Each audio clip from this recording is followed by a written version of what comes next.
പ്രിയരെ നമസ്കാരം. ഹിന്ദു പുരാണങ്ങൾ അനുസരിച്ച് വേദവ്യാസമുനി ബദ്രീനാഥിലെ ഒരു മരച്ചുവട്ടിൽ ഇരുന്ന് ആഴത്തിലുള്ള ധ്യാനത്തിന് വിധേയനായി. അനന്തരഫലമായിട്ട് അദ്ദേഹം ജ്ഞാനോദയത്തിൻ്റെ ഉന്നതിയിലെത്തുന്നു. അതിനാൽ മഹാഭാരതം, വേദങ്ങൾ, പുരാണങ്ങൾ എന്നിവ രചിക്കാൻ പ്രചോദനം വ്യാസന് ലഭിച്ചു. ആകെ 18 പുരാണങ്ങളുണ്ട്. ഓരോ പുരാണത്തിനും അതിൻ്റേതായ പ്രാധാന്യവും മൂല്യവുമുണ്ട്. ഓരോ നൂറ്റാണ്ടിലും ഓരോ കാലഘട്ടത്തിലും പ്രസക്തിയുള്ള വിധത്തിലാണ് പുരാണങ്ങൾ രചിക്കപ്പെട്ടിട്ടുള്ളത്. പുരാണ പഠനത്തിന് ശേഷം ഹിന്ദുമതം കാര്യമായ പുരോഗതി കൈവരിച്ചിട്ടുണ്ട്. മാത്രമല്ല, ഹിന്ദുമതത്തിൻ്റെ പല ആചാരങ്ങളും പുരാണങ്ങളിലെ കഥകളിൽ നിന്നും ഉരുത്തിരിഞ്ഞിട്ടുള്ളതാണ്. ഓരോ പുരാണവും എന്താണെന്നും എന്താണവ നമുക്ക് പകർന്നു നൽകുന്ന പ്രചോദനമെന്നും തിരിച്ചറിയുവാൻ വീഡിയോ തുടർന്ന് കാണുക. എന്താണ് ഹൈന്ദവ പുരാണങ്ങളുടെ പ്രാധാന്യം? വേദങ്ങളിലെ പുരാതന ഗ്രന്ഥങ്ങൾ ഹിന്ദുമതത്തിൽ അതീവ പ്രാധാന്യമുള്ളവയാണ്. അവ നടപ്പിലാക്കിയാൽ മാത്രമേ ജനങ്ങളുടെ ജീവിതം മെച്ചപ്പെടുത്താൻ കഴിയൂ എന്ന പാഠങ്ങളും പ്രബോധനങ്ങളും തത്വങ്ങളും നിറഞ്ഞതാണവ. അങ്ങനെയാണെങ്കിൽ പോലും വേദങ്ങളിലെ സങ്കീർണമായ വിഷയങ്ങൾ സാധാരണക്കാർക്ക് അപ്രാപ്യമാക്കി. ഈ ഒരു പ്രതിസന്ധിയെ തരണം ചെയ്യുവാനാണ് 18 പുരാണങ്ങൾ രചിക്കപ്പെടുന്നത്. കാരണം ഓരോ പുരാണവും വേദങ്ങൾ നൽകുന്ന അതേ സന്ദേശം ആളുകൾ തമ്മിലുള്ള കഥകളുടെയും സംഭാഷണങ്ങളുടെയും രൂപത്തിൽ നമുക്ക് പകർന്നു നൽകുന്നു.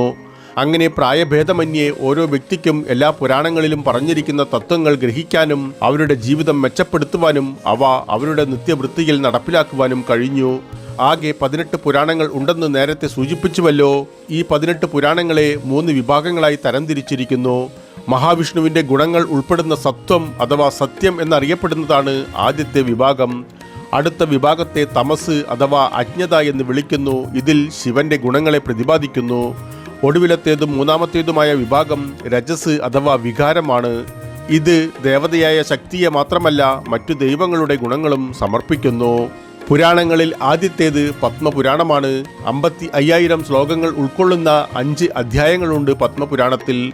ബ്രഹ്മാവ് എങ്ങനെ ജനിച്ചു എന്നതിൻ്റെ കഥയും പ്രപഞ്ചത്തിൻ്റെ ആരംഭത്തെക്കുറിച്ചുള്ള വിശദമായ വിവരണവും പത്മപുരാണം നമുക്ക് പകർന്നു നൽകുന്നു. ഈ പുരാണം സത്വത്തിൻ്റെ കീഴിലാണ് വരുന്നത്. കൂടാതെ ഹിന്ദുമതത്തിൽ മാസങ്ങൾക്ക് പ്രാധാന്യമുള്ളത് എന്തുകൊണ്ടാണെന്നും ഈ പുരാണം വിവരിക്കുന്നു. 2. വായുപുരാണം. ഹിന്ദു പുരാണങ്ങളിൽ നിരവധി ദൈവങ്ങളും ദേവതകളുമുണ്ട്. വായുപുരാണം അവയിൽ ചിലത് നമ്മെ പരിചയപ്പെടുത്തുന്നു. മാത്രമല്ല, ശ്രദ്ധേയരായ ജ്ഞാനികളെയും അസുരന്മാരെയും പരിചയപ്പെടുത്തുന്നു. സൂര്യഭഗവാനെയും ഒരു കാലത്ത് ഭൂമി ഭരിച്ചിരുന്ന പുരാതന രാജാക്കന്മാരെയും കുറിച്ചുള്ള കഥകളും വായുപുരാണം വഹിക്കുന്നു. 3. നാരദപുരാണം. മഹാവിഷ്ണുവിൻ്റെ നിത്യഭക്തനായിരുന്നു നാരദമുനി. ആകയാൽ നാരദപുരാണത്തിൽ വിഷ്ണുഭക്തിയും വിഷ്ണുവിൻ്റെ വിവിധ ഉപദേശങ്ങളും നിറഞ്ഞിരിക്കുന്നു. ഈ പുരാണമാണ് ആദ്യമായി രചിക്കപ്പെട്ടതെന്നും അതിനാൽ ഏറ്റവും പഴക്കമുള്ളതെന്നും വിശ്വസിക്കപ്പെടുന്നു. ഇതിൽ 25,000 ശ്ലോകങ്ങൾ അടങ്ങുന്ന 2 അധ്യായങ്ങൾ മാത്രമേ ഉള്ളൂ. 4. അഗ്നിപുരാണം. മഹാവിഷ്ണുവിൻ്റെ മറ്റൊരു രൂപമാണ് അഗ്നി. അഗ്നിപുരാണത്തിൽ അഗ്നിയെ സ്തുതിക്കുന്നു. ഇതിൽ 15,000 ശ്ലോകങ്ങളോടുകൂടിയ 383 അധ്യായവുമായി വിശാലമായ പുരാണമാണിത്. ഇംഗ്ലീഷിലെ സംഭാഷണ രൂപമായ ലക്ഷണശാസ്ത്രത്തെക്കുറിച്ചുള്ള വിശദാംശങ്ങൾ ഇതിൽ പരാമർശിക്കുന്നു. സാഹിത്യം, കവിത, വൈദ്യം എന്നിവയെക്കുറിച്ചുള്ള വിവരണങ്ങളും മഹാഭാരതത്തിൻ്റെയും രാമായണത്തിൻ്റെയും ചില പ്രസക്തികളും ഇതിൽ കണ്ടെത്തുവാനാകും. 5. ബ്രഹ്മവൈവർത്ത പുരാണം.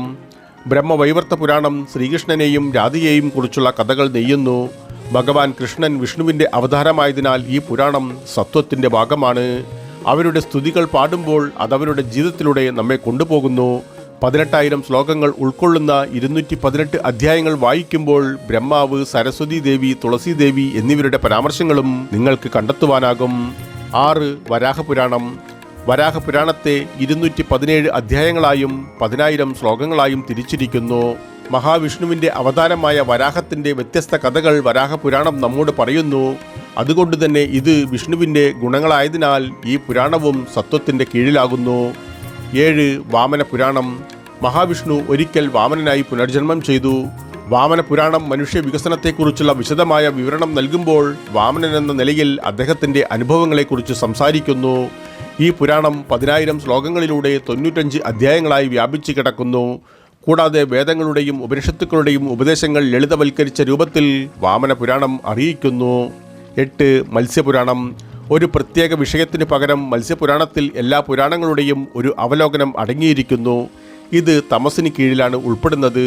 10,000 ശ്ലോകങ്ങളിലായി 290 അധ്യായങ്ങൾ അവതരിപ്പിക്കുന്നു. ഓരോ ഗവേഷകർക്കും ഇത് വളരെ രസകരമായ ഒരു പഠനമാണ്. കാരണം ഇത് നിരവധി ജീവിത പാഠങ്ങളായി വ്യാഖ്യാനിക്കാൻ കഴിയും. 9. ബ്രഹ്മാണ്ഡ പുരാണം. ബ്രഹ്മാണ്ഡ പുരാണം പ്രപഞ്ച രഹസ്യങ്ങൾ വെളിപ്പെടുത്തുന്നു.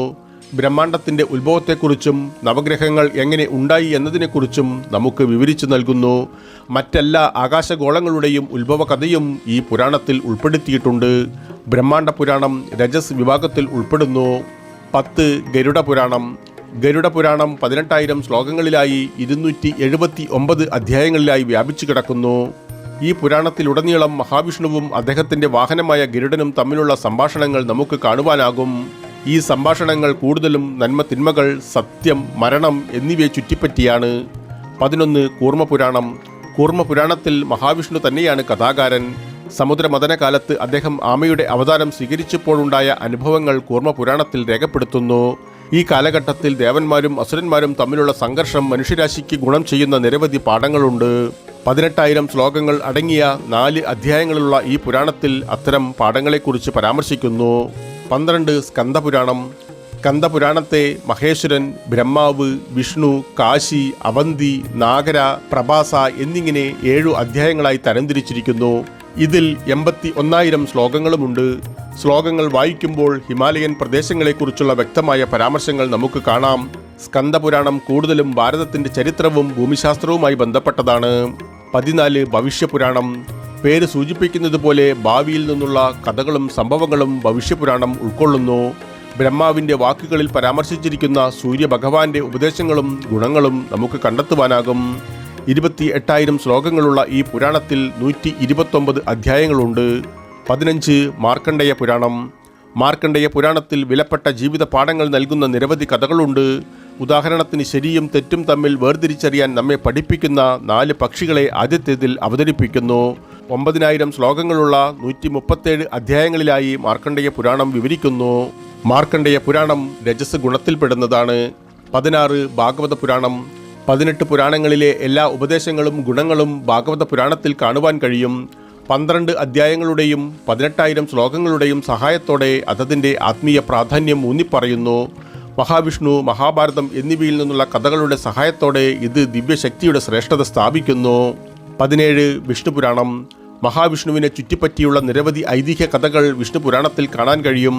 ഈ പുരാണത്തിൻ്റെ ആഖ്യാതാവ് പരാശര മഹർഷിയാണ്.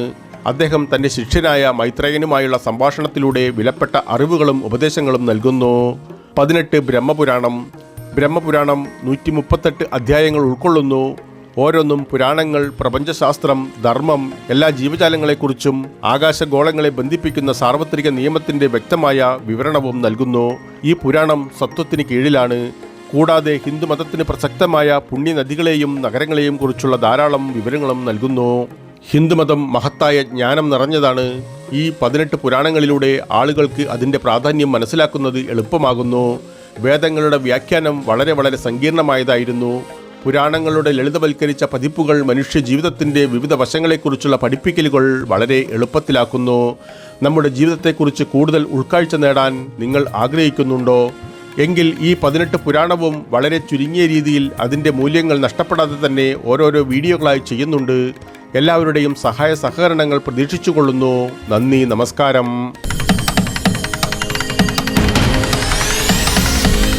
പ്രിയരെ, വീഡിയോ കാണുന്നതോടൊപ്പം ചാനൽ വരിക്കാരാകുവാനും അറിയിപ്പുകൾ ലഭിക്കുന്നതിനായി കുടമണി ചിഹ്നം പ്രവർത്തനക്ഷമമാക്കുവാനും ഈ കഥയിൽ നിങ്ങൾ തൃപ്തരാണെങ്കിൽ നിങ്ങളുടെ ഇഷ്ടം അറിയിക്കുവാനും മറ്റുള്ളവരുമായി പങ്കുവയ്ക്കുവാനും മറക്കരുത് പ്രിയ സുഹൃത്തുക്കളെ.